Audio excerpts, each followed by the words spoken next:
Maybe another top 3 finish, but I suspect, knowing you and your understanding of how Nina and Georgie played this year, you'd be quite happy to fall in behind those two and the seasons they had. Yeah, absolutely. I think heading into the night, I felt pretty comfortable with where I sat, that those two would have been a 2-horse race, and they've both had absolutely incredible seasons and are so deserving of every accolade that they've both achieved. So yeah, I'm just happy to get to run out with the two of them week in, week out. Yeah. But it speaks to your consistency, another top 3 finish. Are you proud that as the team improves, you're improving as well?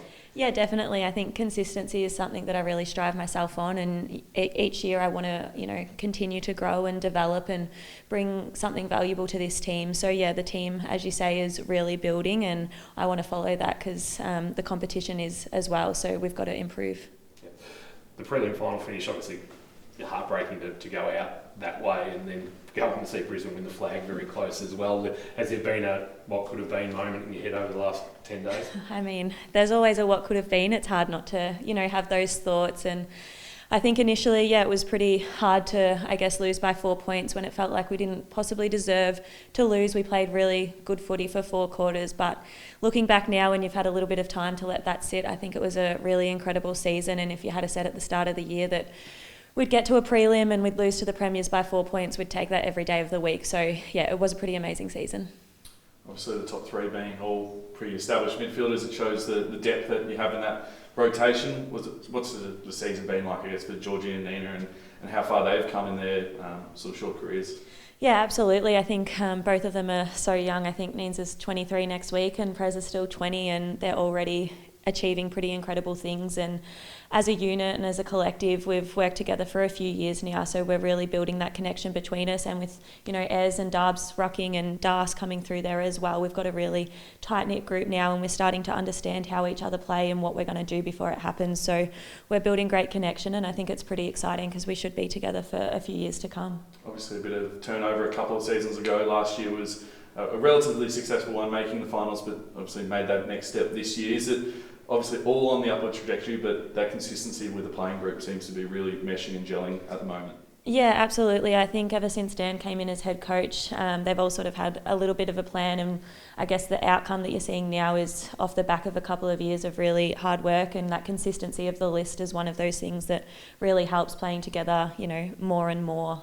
We only learn how each other plays, and we're able to back in our system week in, week out. So yeah, I think from here it's still that upwards trajectory. We're not done yet, and next year we'd love to go that one step further.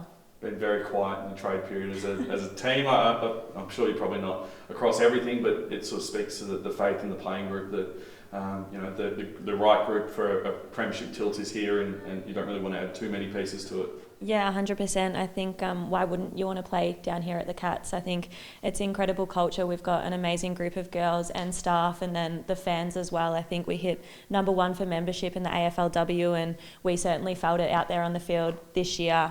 So I think there's a million reasons why you'd want to play at the Cats and not leave. So yeah, I think it's really exciting that everyone wants to stay, and something special will come from it.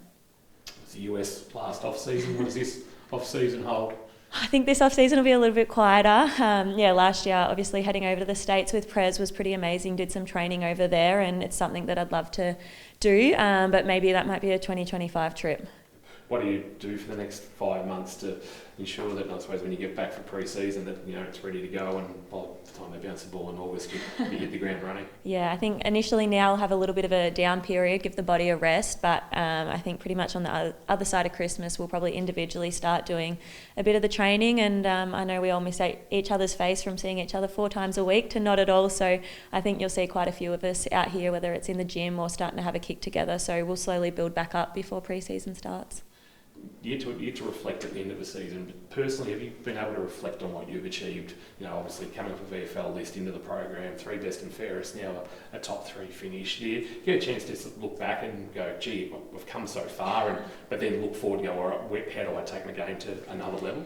Yeah, I feel like whilst I'm still playing, it's harder to, look back and think, look how far I've come. It's sort of that hunger to want to be better and not get complacent with where I'm currently at. So probably still whilst I'm playing, it's searching to grow and develop more and more. But I guess I still allow myself to have those little moments and look back and reflect on where I've come from. And yeah, I'm really proud of where it all began, I guess, and where it's going. But yeah, I think there's still a little bit left that I want to grow and develop before I start looking back.